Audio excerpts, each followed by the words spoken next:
LG L research academy में आपका स्वागत है। जब भी हम 395 अनुच्छेदों या 22 भागों की बात सुनते हैं तो किसी को भी डर लग सकता है। हाँ, वो तो है। हालांकि अब संशोधनों के बाद ये नंबर 470 के पार जा चुके हैं, लेकिन जो मूल ढांचा है ना, वो आज भी उन्हीं 395 अनुच्छेदों के गणित पर ही टिका हुआ है। सच देख रहे हैं, वो इसी पुरानी धारणा को पूरी तरह पलट देती है। मतलब ये रटने के बारे में तो बिल्कुल नहीं है। ये उस सिमेट्रिकल स्ट्रक्चर यानी जो सममितीय ढांचा है उसे डिकोड करने के बारे में है, जिस पर बेसिकली हमारा पूरा देश चल रहा है। तो चलिए इसे थोड़ा खोल कर समझते हैं। भाग 1 से शुरुआत करते हैं। पॉइंट 1 है हमारा बेसिक स्ट्रक्चर। संविधान के भाग 1 में अनुच्छेद 1 से 4 तक देश का परिचय है। ये तय करता है कि भौगोलिक रूप से भारत क्या है। जैसे अनुच्छेद 1 कहता है कि भारत राज्यों का संघ है। मतलब सबसे पहले सिस्टम का हार्डवेयर सेट हो गया, राज्यों की सीमाएं तय हो गईं। अब पॉइंट 2 पर आते हैं, नागरिकता। हाँ, भाग 2 अनुच्छेद 5 से 11 तक। अब हार्डवेयर सेट हो गया तो सिस्टम के यूजर्स कौन होंगे ये तय करना भी तो जरूरी है ना। और यहीं पर हमारे सोर्स वाले वीडियो की वो कमाल की ट्रिक आती है। मुझे वो बहुत मजेदार लगी। उन्होंने नागरिकता को याद रखने के लिए नाग पंचमी का फंडा बताया है। अरे हाँ, नाग पंचमी वाला निमोनिक प्रतियोगी परीक्षाओं की तैयारी करने वालों के बीच ये बहुत मशहूर है। मतलब शुरू में मुझे लगा कि ये क्या मजाक है, लेकिन फिर समझ आया कि दिमाग ऐसे विजुअल चीजों को कितनी जल्दी पकड़ता है। नाग से हो गया नागरिकता और पंचमी से अंक 5। बिल्कुल, यानी नागरिकता का हिस्सा अनुच्छेद 5 से शुरू होता है, एकदम सटीक। तो जमीन हो गई, नागरिक हो गए। अब पॉइंट 3, इन नागरिकों को इस सिस्टम में क्या परमिशंस या अधिकार मिलेंगे, ये आता है भाग 3 में। सही कहा। अनुच्छेद 12 से 35 तक हमारे मौलिक अधिकार दिए गए हैं। ये वो अधिकार हैं जो सरकार भी आम इंसान से नहीं छीन सकती। The heart and soul. अनुच्छेद 32 संवैधानिक उपचारों का अधिकार। बिल्कुल, डॉक्टर BR अम्बेडकर ने इसे संविधान की हृदय और आत्मा कहा था। और ऐसा क्यों? क्योंकि अगर कोई मेरे मौलिक अधिकार छीन ले तो मैं क्या करूंगा? क्या मैं वो 395 अनुच्छेदों की किताब दिखाकर कहूंगा कि देखो इसमें लिखा है? नहीं, आप सीधे सुप्रीम कोर्ट जाएंगे। अनुच्छेद 32 यही अल्टीमेट गारंटी देता है कि आपको निचली अदालतों के चक्कर नहीं काटने हैं। सुप्रीम कोर्ट सीधे सरकार को आदेश जारी कर सकता है। मतलब ये सिस्टम का मास्टर रीबूट बटन है। अगर अनुच्छेद 32 ना हो तो बाकी सारे 394 अनुच्छेद सिर्फ कागज के पन्ने हैं। एकदम सही। यही एक अनुच्छेद पूरे ढांचे को जीवंत बनाता है। तो पॉइंट टू पॉइंट बोलना है हर चीज के इस मिशन में हमने आज साबित कर दिया कि हमारा संविधान सिर्फ रटने वाली सूची नहीं है। ये एक बेहद तार्किक और वैज्ञानिक ब्लूप्रिंट है। और इसे समझना सिर्फ परीक्षाओं के लिए नहीं बल्कि एक जागरूक नागरिक बनने के लिए जरूरी है। बिल्कुल। मतलब अधिकारों की बात तो हो गई, लेकिन भाग 4A में जो मौलिक कर्तव्य हैं, अनुच्छेद 51A के तहत, वो तो मूल संविधान में थे ही नहीं। वो 1976 में आए थे, 42nd संशोधन के जरिए। हाँ, स्वर्ण सिंह समिति की सिफारिश पर। अब मैं यही सोच रहा था कि अधिकार तो हमने 1950 में ही दे दिए थे, तो फिर नागरिकों को उनके कर्तव्यों की याद दिलाने के लिए 26 साल का इंतजार क्यों करना पड़ा? देखिए, ये बहुत ही लॉजिकल है। आजादी के ठीक बाद संविधान निर्माताओं का पूरा फोकस नागरिकों को एक शक्तिशाली राज्य तंत्र से बचाने पर था। वे चाहते थे कि लोगों को आजादी का एहसास हो। अच्छा, तो पहले सुरक्षा की भावना देना जरूरी था। बिल्कुल, लेकिन जैसे जैसे हमारा लोकतंत्र परिपक्व हुआ, ये बहस शुरू हुई कि एक समाज सिर्फ अधिकारों की मांग पर नहीं चल सकता। अधिकारों और कर्तव्यों के बीच एक बैलेंस होना चाहिए। एक परिपक्व लोकतंत्र में नागरिकों को सिर्फ मांगने नहीं बल्कि अपनी जिम्मेदारियां भी समझनी चाहिए। एकदम सही। इसलिए 1970 के दशक में महसूस किया गया कि सार्वजनिक संपत्ति की रक्षा करना या वैज्ञानिक सोच को बढ़ावा देना, ये सब संविधान का हिस्सा होना चाहिए। तो पॉइंट टू पॉइंट चलते हुए नागरिक और उनके अधिकार कर्तव्य सेट हो गए हैं। अब आते हैं पॉइंट 4 पर, जो मेरी राय में इस पूरे सिस्टम का सबसे शानदार हिस्सा है, केंद्र बनाम राज्य का सममितीय ढांचा। ओहो, ये तो संविधान की सबसे खूबसूरत और अक्सर नजरअंदाज की जाने वाली विशेषताओं में से एक है। कार्यपालिका और विधायिका को लगभग एक दर्पण छवि यानी मिरर इमेज की तरह डिजाइन किया गया है। वही तो, मतलब अगर आपको केंद्र के अनुच्छेद याद है तो राज्य के रटने की जरूरत ही नहीं है। जैसे केंद्र में राष्ट्रपति है, वैसे राज्य में राज्यपाल। बिल्कुल, राष्ट्रपति के लिए अनुच्छेद 52 से शुरुआत होती है, पद 52 में, शक्तियां 53 में और निर्वाचन 54 में। और हमारे स्रोतों में अनुच्छेद 52 को याद रखने की एक बहुत ही विजुअल ट्रिक है। अगर आप नंबर 52 को ध्यान से देखें तो उसमें जो 2 है वो थोड़ा झुका हुआ लगता है, जैसे वो 5 के आगे गिड़गिड़ा रहा हो। हाँ, जो राष्ट्रपति की सर्वोच्च ताकत को दर्शाता है। थोड़ी नाटकीय ट्रिक है पर काम करती है। बिल्कुल काम करती है। अब यहां से वो कॉपी पेस्ट वाला गणित शुरू होता है। राष्ट्रपति का अनुच्छेद 52 याद है तो राज्यपाल का निकालने के लिए बस एक छोटा सा फॉर्मूला लगाना है। +1 और आगे 1 लगा दे। हाँ, 52 में एक जोड़ा तो 53 और उसके आगे एक लगा दिया तो 153, और अनुच्छेद 153 ही राज्यपाल के पद का प्रावधान है। और पॉइंट 5 पर आते हैं, प्रधानमंत्री बनाम मुख्यमंत्री। लेकिन यहाँ फॉर्मूला थोड़ा बदल जाता है। यहाँ +1 की बजाय -11 का नियम लागू होता है। -11 मतलब केंद्र में अनुच्छेद 74 मंत्रिमंडल है, 75 प्रधानमंत्री है और 76 महान्यायवादी यानी अटॉर्नी जनरल है। अब राज्य के लिए बस 11 घटाना है। बिल्कुल, 74 में से 11 घटाए तो 63, आगे 1 लगाया तो 163, जो राज्य का मंत्रिमंडल बन गया। और 75 - 11 हुआ 64, आगे 1 लगाया तो 164 यानी मुख्यमंत्री। और 76 में से 11 घटाए तो 65, आगे 1 लगाया तो 165, राज्य का महाधिवक्ता। रुको, यहाँ मैं एक सवाल पूछना चाहूंगा। मतलब ये -11 और +1 सुनने में बहुत शानदार लगता है, लेकिन क्या डॉक्टर अंबेडकर और उनकी टीम ने सच में बैठकर ये गणित लगाया था? नहीं। हकीकत ये है कि उन्होंने जानबूझकर कोई सुडोकू या गणितीय पहेली नहीं बनाई थी। मुझे भी यही लगा। मतलब ये थोड़ी सोच रहे होंगे कि चलो 75 में से 11 घटाकर 164 बनाते हैं। बिल्कुल नहीं। उन्होंने पहले केंद्र सरकार के सारे प्रावधान लिखे और फिर राज्य सरकारों के लिए उसी संरचना को दोहराया। बीच में कुछ अतिरिक्त अनुच्छेद आ गए तो ये जो -11 या +1 का पैटर्न है ना, ये प्राकृतिक रूप से बन गया। अच्छा, तो ये एक बाई प्रोडक्ट है। हाँ, और कोचिंग संस्थानों की दाद देनी होगी कि उन्होंने इस छिपे हुए पैटर्न को डिकोड कर लिया। सच में। अब पॉइंट 6 पर आते हैं, संसद बनाम राज्य विधानमंडल। यहां भी वही -11 ट्रिक काम करती है। केंद्र में 79 संसद है, 80 राज्यसभा, 81 लोकसभा। तो राज्य के लिए 79 में से 11 घटाइए 68, आगे 1 लगाया तो 168, यानी राज्य विधानमंडल। 80 की जगह 17 विधानसभा और 81 की जगह 171 विधान परिषद। लेकिन स्रोतों ने यहां स्पष्ट किया है कि विधान परिषद हर राज्य में नहीं होती। हाँ, ये बहुत जरूरी पॉइंट है। वर्तमान में ये केवल 6 राज्यों में है। और इसके लिए भी एक बहुत बढ़िया निमोनिक है, टीबी कुमा। टीबी कुमा मतलब टी से तेलंगाना, बी से बिहार, के से कर्नाटक, यू से उत्तर प्रदेश, एम से महाराष्ट्र और ए से आंध्र प्रदेश। बिल्कुल। पहले जम्मू कश्मीर भी था, लेकिन अब वो केंद्र शासित प्रदेश है। तो ये हो गई हमारी पूरी कार्यपालिका और विधायिका। एक आम नागरिक के तौर पर हम अक्सर सोचते हैं कि दिल्ली में बैठे राष्ट्रपति का हमारी न्याय व्यवस्था में क्या रोल है, लेकिन अनुच्छेद 72 राष्ट्रपति को ये पावर देता है कि वो किसी की भी फांसी की सजा को माफ कर सकते हैं, यहां तक कि सुप्रीम कोर्ट द्वारा दी गई सजा को भी। हाँ, और इस 72 नंबर को याद रखने की जो विजुअल ट्रिक मैंने यहाँ देखी ना, वो तो दिमाग में छप जाने वाली है। हाँ, उस ट्रिक पर बात करते हैं, वो बहुत ही क्रिएटिव है। मतलब उसमें 7 और 2 को एक चित्र की तरह देखा गया है। इमेजिन कीजिए कि 7 ऐसा लगता है जैसे राष्ट्रपति गर्व से तन कर सीधे खड़े हैं, और जो 2 का आकार है वो ऐसा लगता है जैसे कोई व्यक्ति उनके सामने घुटनों के बल झुककर गिड़गिड़ाकर क्षमा मांग रहा हो। तो 7 खड़ा है, 2 झुका है, 72 क्षमादान। अब कोई इसे कैसे भूल सकता है? ये बहुत ही प्रभावी तरीका है याद रखने का। और ये शक्ति दी क्यों गई है पता है? क्यों? क्योंकि कोई भी सिस्टम, यहां तक कि हमारी न्यायपालिका भी 100% परफेक्ट नहीं हो सकती।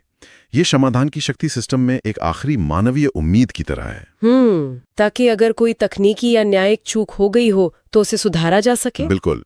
लेकिन अगर एडमिन ही सिस्टम के खिलाफ जाने लगे तब क्या होगा? तब उसके लिए अनुच्छेद 61 है, महाभियोग यानी इम्पीचमेंट। अच्छा, राष्ट्रपति को पद से हटाने की प्रक्रिया। हाँ, और इसमें भी एक चेक एंड बैलेंस है कि आपको 14 दिन की पूर्व सूचना देनी ही होगी। आप रातों रात एडमिन को नहीं बदल सकते सिस्टम से। सही कहा, बहुत सोच समझ कर बनाया गया है। और राष्ट्रपति की इन शक्तियों में सबसे ज्यादा इस्तेमाल होने वाली और शायद सबसे शक्तिशाली शक्ति है अनुच्छेद 123, अध्यादेश जारी करने की शक्ति। 1, 2, 3 मतलब सीधे 1, 2, 3 और कानून। बन गया। एग्जैक्टली। जब संसद का सत्र न चल रहा हो तो लंबी प्रक्रिया को दरकिनार करते हुए सीधा 1 यानी लोकसभा और 2 यानी राज्यसभा को बाईपास करके 3 यानी राष्ट्रपति के हस्ताक्षर से कानून लागू। बिल्कुल ऐसे ही काम करता है ये। लेकिन मुझे एक बात समझ नहीं आती, लोकतंत्र में किसी एक व्यक्ति को सीधे कानून बनाने की शक्ति क्यों दी गई है? ये तो थोड़ा डरावना लगता है। अगर हम इसे बड़ी तस्वीर से जोड़कर देखें तो समझ आता है कि ये क्यों जरूरी है। मान लीजिए देश पर अचानक कोई बाहरी संकट आ जाए या कोई बहुत ही जरूरी आर्थिक फैसला लेना हो और संसद का सत्र अगले 2 महीने तक नहीं होने वाला है, तो क्या देश का काम रुक जाएगा? नहीं, वो तो नहीं रुक सकता। इसीलिए अनुच्छेद 123 एक इमरजेंसी पैच की तरह काम करता है। ये सुनिश्चित करता है कि सिस्टम कभी भी बिना नियमों के खाली ना रहे। हाँ, बाद में इसे संसद से पास कराना होता है, लेकिन उस समय के लिए काम चल जाता है। राइट, तो ये एक तरह का लॉजिकल बैकअप प्लान है। बिल्कुल। और जब कानूनी पचड़ों में एडमिन को मदद चाहिए तो अनुच्छेद 143 के तहत राष्ट्रपति सुप्रीम कोर्ट से कानूनी सलाह भी ले सकते हैं। हाँ, हालांकि मजेदार बात यह है कि राष्ट्रपति इस सलाह को मानने के लिए बाध्य नहीं है। बस एक राय ले ली, मन किया तो माना वरना नहीं। हाँ, बस वैसा ही है। वैसे कार्यपालिका की बात हो ही रही है तो मुझे उपराष्ट्रपति के बारे में एक बहुत ही मजेदार तथ्य मिला जो अक्सर लोग मिस कर जाते हैं। अच्छा, वो वेतन वाला? हाँ, अनुच्छेद 63 और 64 उपराष्ट्रपति के पद से जुड़े हैं, लेकिन हमारे सिस्टम में उपराष्ट्रपति को उपराष्ट्रपति होने का कोई वेतन नहीं मिलता। जी हाँ, ये एक बहुत ही बारीक पॉइंट है। उन्हें जो भी वेतन मिलता है वो राज्यसभा के पदेन सभापति यानी एक्स ऑफिशियो चेयरमैन के रूप में काम करने के लिए मिलता है। मतलब उनका असल जो डे जॉब है वो राज्यसभा चलाना है।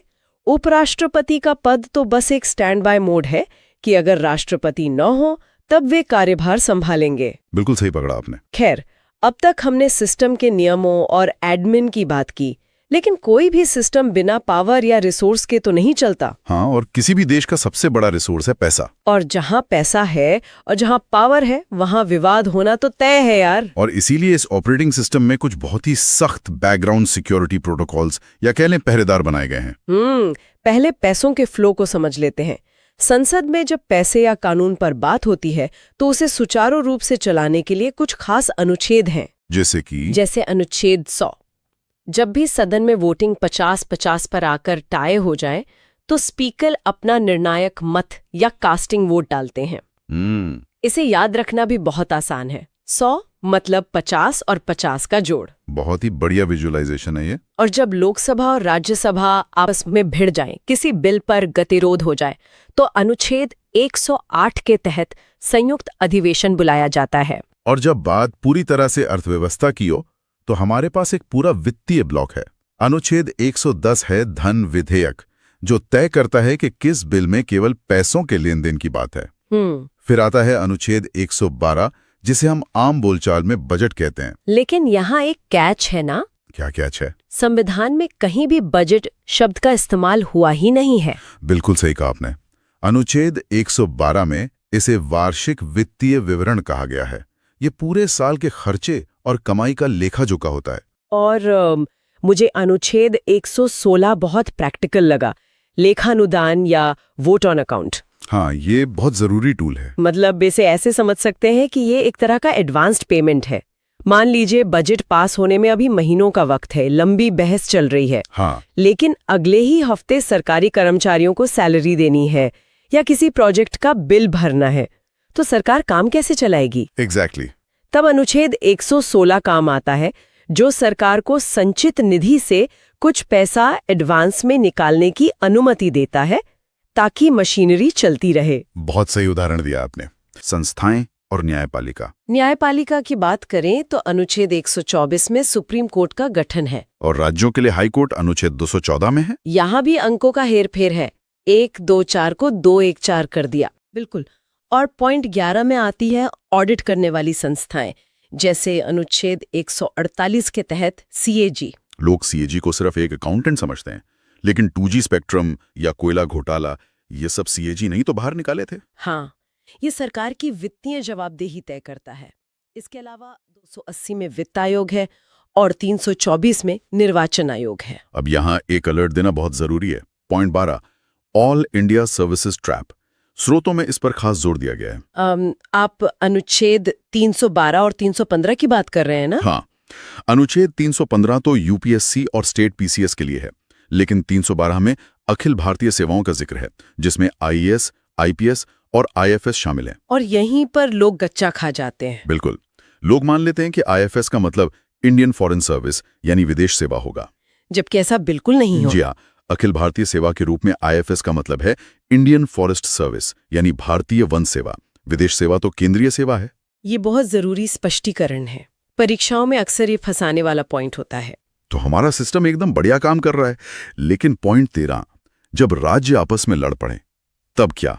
तब अनुच्छेद 262 काम आता है। जैसे दो राज्यों के बीच नदी जल विवाद हो। भारत में कावेरी जैसी नदियों के पानी के बंटवारे को लेकर बहुत विवाद होते हैं। और अगर पूरे देश पर संकट आ जाए?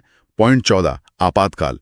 इसके लिए भी एक कमाल का गणितीय फॉर्मूला है, 4+4 का फॉर्मूला। शुरुआत होती है अनुच्छेद 352 से, राष्ट्रीय आपातकाल, जो युद्ध या आंतरिक विद्रोह के समय लगता है। अब इसमें बस 4 जोड़ दीजिए, 352 + 4 हुआ 356। यह है राष्ट्रपति शासन, जो राज्य की व्यवस्था गिरने पर लगता है। और फिर से 356 में 4 जोड़िए, 360, वित्तीय आपातकाल, जो कि आज तक भारत में कभी नहीं लगा। हाँ, ये हमारी अर्थव्यवस्था का लचीलापन दिखाता है। बिल्कुल। अब आते हैं पॉइंट 15 पर, संरक्षण और संशोधन।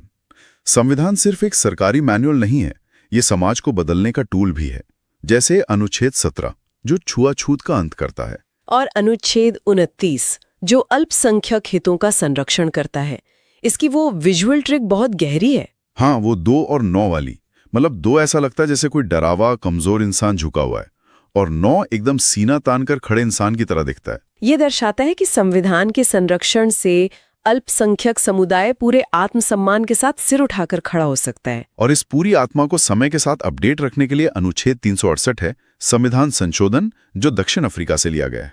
अब हम इस चर्चा के आखिरी और सबसे अहम पॉइंट पर आ गए हैं। मैं श्रोताओं के लिए एक विचार छोड़ना चाहूंगा। हमने 1950 के दशक के इस शानदार ब्लूप्रिंट को तो डिकोड कर लिया है, लेकिन सोचिए आने वाले 50 वर्षों में जब दुनिया पूरी तरह से एआई, डीप फेक और वर्चुअल रियलिटी पर चलेगी, जब हमारा सारा डेटा क्लाउड सर्वर पर होगा। अच्छा, तो डिजिटल अधिकारों की बात कर रहे हैं आप? हाँ, क्या तब हमारे इस ऐतिहासिक और सममितीय ढांचे में डिजिटल अधिकारों या डेटा संप्रभुता के लिए कोई नया अनुच्छेद जोड़ना पड़ेगा? और अगर हाँ, तो इस तार्किक ढांचे में वो नया पुर्जा कहाँ और कैसे फिट बैठेगा? ये सच में सोचने वाली बात है। तो आप लोग इस सवाल पर जरूर विचार कीजिएगा। आज का सवाल है आप लोग के लिए, भारतीय संविधान के किस भाग में मौलिक अधिकारों, जिसे हम फंडामेंटल राइट्स कहते हैं, उसका वर्णन किया गया है? ऑप्शन है भाग 1, भाग 2, भाग 3 या फिर भाग 4। इसका आंसर आपको कमेंट में देना है। वीडियो पसंद आया तो शेयर, लाइक और सब्सक्राइब जरूर करें।